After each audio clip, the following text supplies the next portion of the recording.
అమ్మా కోసం యూట్యూబ్ ఛానల్లో వీడియో మీకు నచ్చితే సబ్స్క్రైబ్ చేయండి.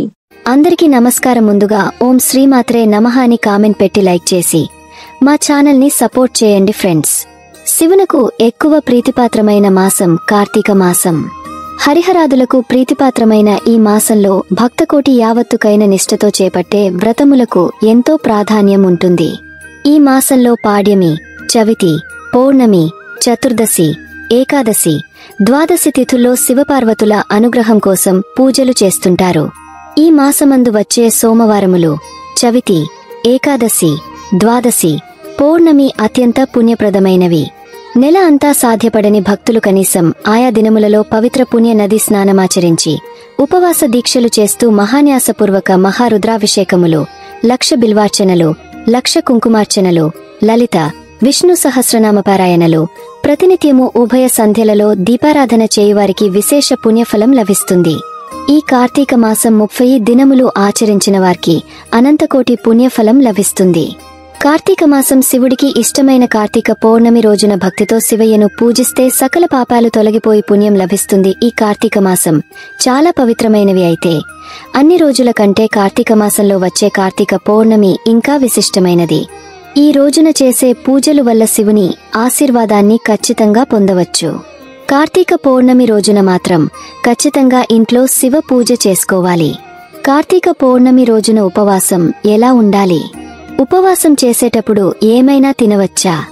3, 6, 5 వత్తులు ఏ సమయంలో వెలిగించాలి? ఈ మాసంలో కార్తీక పౌర్ణమి నవంబర్ 15న వచ్చింది. ఈ కార్తీక పౌర్ణమి రోజున 365 వత్తులు ఏ సమయంలో వెలిగిస్తే కోటి రెట్ల పుణ్య ఫలితం వస్తుంది తెలుసుకుందాం. ఈ నెల నవంబర్ 15వ తేదీన అత్యంత శక్తివంతమైన పవిత్రవంతమైన కార్తీక పౌర్ణమి. ఈసారి కార్తీక పౌర్ణమి ఎంతో శక్తివంతంగా ఉండబోతుంది కాబట్టి ఈ పౌర్ణమి రోజు ఉపవాసం ఎలా ఉండాలి? ఏమైనా తినొచ్చా? తాగవచ్చా? గుడికి వెళ్లి ప్రసాదం తినవచ్చా? ఈ విషయాల గురించి ఇప్పుడు మనం తెలుసుకుందాం. మన పురాణాల్లో కార్తీక పౌర్ణమికి ఎంతో అద్భుత శక్తులు ఉన్నట్లు, ఏమో తెలియని దివ్య శక్తులు మనకు అనుగ్రహాన్ని ఇస్తున్నట్లు పురాణాలు చెబుతున్నాయి. ఆ రోజు కొన్ని దివ్యమైన శక్తులు ఉంటాయని మన పురాణాలు చెబుతున్నాయి. అందువల్లే ఈ అద్భుతమైన పౌర్ణమి గడియలు కార్తీక సోమవారం నాడు కలిసి రావడం వలన ఈ రోజు గొప్పతనం గురించి వర్ణించడం కాదు. కానీ ఈసారి కార్తీక పౌర్ణమి శుక్రవారం రోజు వచ్చింది. మనం ఎలా ఉపవాసం ఉండాలి? ఉపవాసం ఉన్న సమయంలో పాలు పండ్లు తినవచ్చా? అసలు ఈ రోజు ఉపవాసం ఎలా చేస్తే ఆ మహాశివుడు అనుగ్రహం కలుగుతుంది? అలాగే అత్యంత పుణ్యదీపంగా చెప్పుకొని 365 ఒత్తుల దీపాన్ని ఏ సమయంలో వెలిగితే ఈ ఉత్తర దీపాన్ని వెలిగించిన ఫలితం 100% కలుగుతుంది అనే విషయాన్ని ఈ వీడియోలో తెలుసుకుందాం. అంతకన్నా ముందు ఈ రోజు గొప్పతనం గురించి విందాం. ఇలా వినడం వలన అశ్వమేధ యాగం మహాపుణ్యం వస్తుంది. ముందుగా ఈ వీడియోని లైక్ చేసి మీ మిత్రులకు, కుటుంబ సభ్యులకు షేర్ చేయండి. తెలియని విషయాన్ని ఒకసారి చేయటం కూడా మహాపుణ్యం. ఎంతో మహిమాన్వితమైన కార్తీక పౌర్ణమి వచ్చి ఈ సంవత్సరం అంటే నవంబర్ 15వ తేదీన ప్రారంభమవుతుంది. ఈ మాసంలో మీకు కుదిరిన అన్ని రోజులు మీరు పూజ చేసుకోవడానికి ట్రై చేయండి. అలాగే కార్తీక మాసం నవంబర్ 2వ తేదీన ప్రారంభమై డిసెంబర్ 1వ తేదీన ఈ కార్తీక మాసం ముగుస్తుంది. ప్రతి మాసం లాగానే ఈ కార్తీక మాసం కూడా 4 కార్తీక సోమవారాలు ఉంటాయి. ఈ కార్తీక మాసంలో మనం శివుడిని పూజిస్తాము. ఎందుకంటే ఆ పరమేశ్వరుడు ఎంతో ఇష్టమైన మాసం ఈ కార్తీక మాసం. అయితే ఈ కార్తీక మాసంలో ఆ పరమేశ్వరుని కాదు, విష్ణుమూర్తిని కూడా పూజించాలి. ఈ కార్తీక మాసంలో విష్ణుమూర్తిని దామోదరుడు రూపంలో పూజిస్తాము. శివకేశవులకు భేదం లేదని నియమనిష్టలు, శాస్త్రాలు చెబుతున్నాయి. అందుకని ఈ మాసంలో శివకేశవులు ఇద్దరినీ ఆరాధించాలి. అయితే ఈ కార్తీక మాసంలో ఎలా పూజ చేయాలి అనేది ఇప్పుడు మనం తెలుసుకుందాం. ముందుగా ఈ కార్తీక మాసంలో కార్తీక స్నానాలు అనేవి తప్పనిసరిగా చేయాలి. అయితే కార్తీక స్నానం అనేది తెల్లవారుజామునే బ్రహ్మముహూర్తంలో చేస్తే మంచి ఫలితాలు ఉంటాయా అంటే ఉదయం 4 గంటల నుండి 5 గంటలలోపు ఈ కార్తీక స్నానం అనేది చేయాలి. మీకు వీలుంటే మీకు దగ్గరలో ఉన్న చెరువు దగ్గర కానీ, నది దగ్గర కానీ స్నానాలు చేస్తే శుభప్రదం. అలా అందుబాటులో లేకుంటే మీరు ఇంట్లోనే స్నానాలు చేయొచ్చు. అందుబాటులో మీకు కుదిరితే చేయండి, లేకపోతే ఇంట్లోనే చేసేయండి. మీరు ఇంట్లోనే ఈ స్నానాలను చేయొచ్చు. మీరు నీటిని తీసుకుని నీటిలో కొద్దిగా గంగాజలం కాని పసుపు కాని వేసుకుని గంగా గంగా గంగా అని 3 సార్లు చేతిలో తిప్పుతూ మీరు గంగాదేవిని తలుచుకుంటే గంగాదేవి ఆ నీటిలోనికి ప్రవేశిస్తుంది. తరువాత మీరు ఆ నీటితో స్నానాలు చేయవచ్చు. ఇలా కూడా కుదరని వారు ఒక నైట్ అంతే బకెట్ నీటిని చంద్రుని కాంతిలో ఉంచి ఆ నీటితో స్నానం చేసినా సరిపోతుంది. ఈ మాసం అంతా చంద్రుడు చాలా ప్రకాశవంతంగా ఉంటాడు కాబట్టి అటువంటి చంద్రుని కిరణాలు పడిన నీటితో స్నానం చేస్తే చాలా మంచిది. అయితే స్నానం చాలా చల్లటి నీటితో చేయాలా లేక వేడి నీటితో చేయాలని ఆలోచన మీకు ఉంటుంది. చల్లటి నీటితోనే చేయాలి అని శాస్త్రాలు చెబుతున్నాయి. అప్పుడే మీకు మంచి ఫలితం ఉంటుంది. ఒకవేళ మీకు ఆరోగ్యం బాగాలేదు అంటే మాత్రం గౌరవించడం నీటితో స్నానం చేయవచ్చు తప్ప ఏం పర్వాలేదు. గోరువెచ్చని నీటితో స్నానం చేసి మీరు పూజలు అయితే చేసుకోవచ్చు. అయితే ఈ మాసం అంతా కూడా రోజు తలస్నానం చేయాలని ఆలోచన ఉంటుంది. అవసరం లేదు. మగవారైతే ఈ రోజు తలస్నానం చేయాలి, ప్రతిరోజు చేయాలి. అదే ఆడవారైతే రోజు తల స్నానాలు చేయకపోయినా పర్వాలేదు. ఒకరోజు మీరు తలస్నానం చేసుకుని 2 రోజులు మామూలుగా వంటి స్నానం చేసుకోవచ్చు. ఆ తర్వాత తలస్నానం చేసి మీరు పూజ అయితే చేసుకోవచ్చు. అయితే తన స్నానం చేసేటప్పుడు షాంపూ అది వాడవచ్చా అని చాలా మందికి డౌట్ అనేది ఉంటుంది. షాంపూ వాడుకోవచ్చు, ఏం పర్వాలేదు. తల స్నానం చేయలేని రోజున కొద్దిగా పసుపు తీసుకుని మొహానికి రాసుకోండి. అలాగే కాలికి చేతికి కూడా రాసుకుని కాలు పాదాలకు కూడా పసుపు రాసుకోండి. ఇలా పసుపు రాసుకోవడం వల్ల మీరు తల స్నానం చేసినంత ఫలితం వస్తుంది. ఈ విధంగా అయితే ఇంటి దగ్గర మీరు కార్తీక స్నానం చేయవచ్చు. ఆ తరువాత ఇంటి అంతటిని కూడా శుభ్రం చేసుకోవాలి. ఇల్లు వాకిలిని శుభ్రం చేసుకుని ఇంటి ముందు ముగ్గు వేసుకోవాలి. అయితే ఇంట్లో ఉండే వాళ్ళు ఎవరు నిద్రలేవరు అనుకుంటే మాత్రం కనీసం మీరు పూజ చేసుకునే చోట అలాగే ఇంటి హాల్లో మాత్రం తప్పకుండా మీరు శుభ్రంగా తుడిచి తులసి పూజ మందిరంలో ముందు బియ్యం పిండితో ముగ్గు పెట్టుకోవాలి. అలాగే ఇంటి ముందు బాగా వాకిలి ఉన్నవారు తప్పకుండా ఆ ఇంటికి పేడకల్లాపుని చల్లితే చాలా మంచిది. ఇంటి ముందు పచ్చగా ఉన్న రంగవల్లికలను చూసి లక్ష్మీదేవి ఇంట్లోకి అడుగు పెడుతుంది.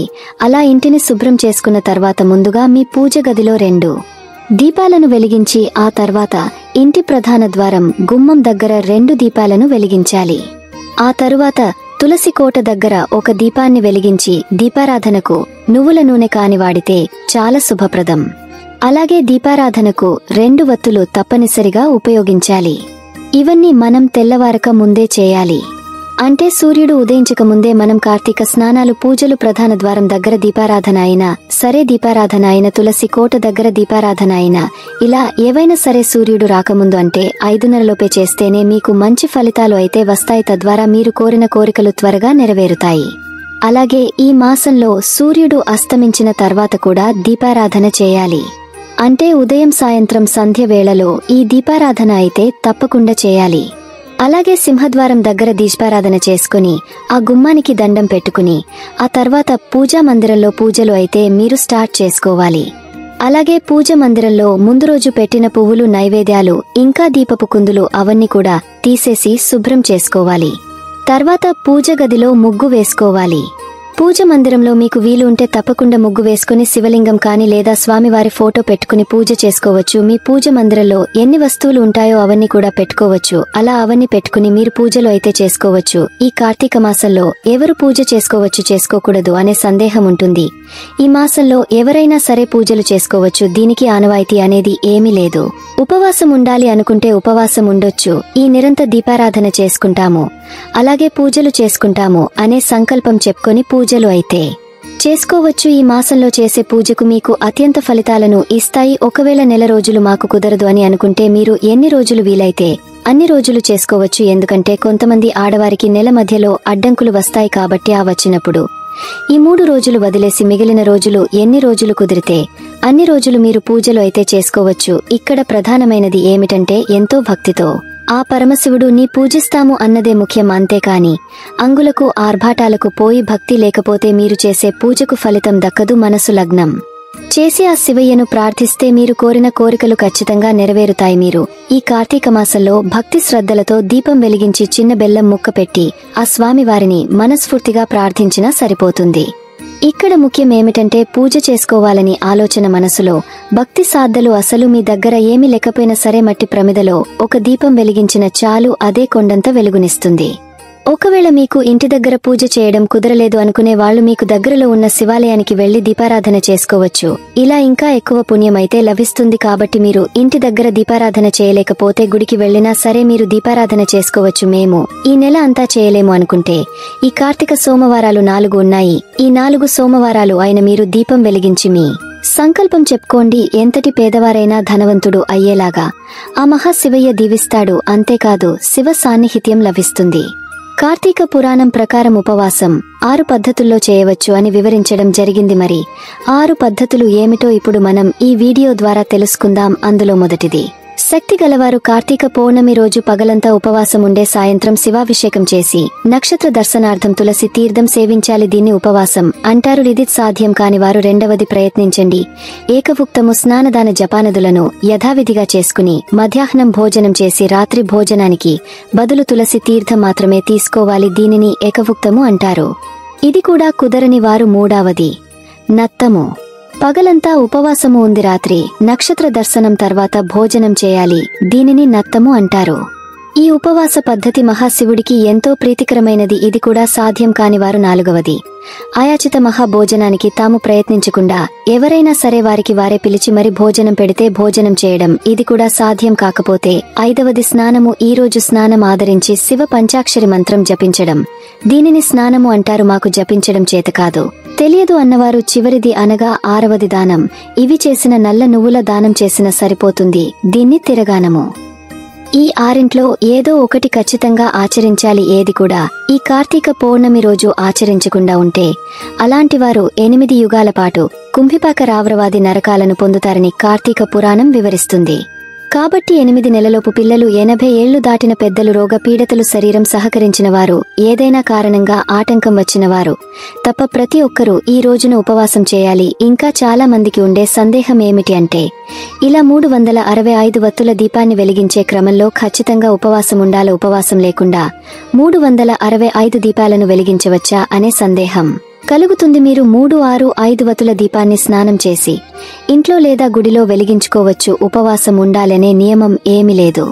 ఉపవాసం ఉంటే చాలా మంచిది అంటారు. ఉండాలి అనే నియమమైతే ఏమీ లేదు. ఉపవాసం లేకుండా కూడా ఈ 365 వత్తులను స్నానం చేసి వెలిగించవచ్చు. ఇంకా చాలా మంది ఉపవాసం అంతే, కనీసం మంచినీళ్లు కూడా తాగకుండా చేస్తారు. కానీ ఈ కార్తీక పౌర్ణమి రోజు అంత పచ్చి ఉపవాసాలు చేయమని ఎక్కడా కూడా చెప్పలేదు.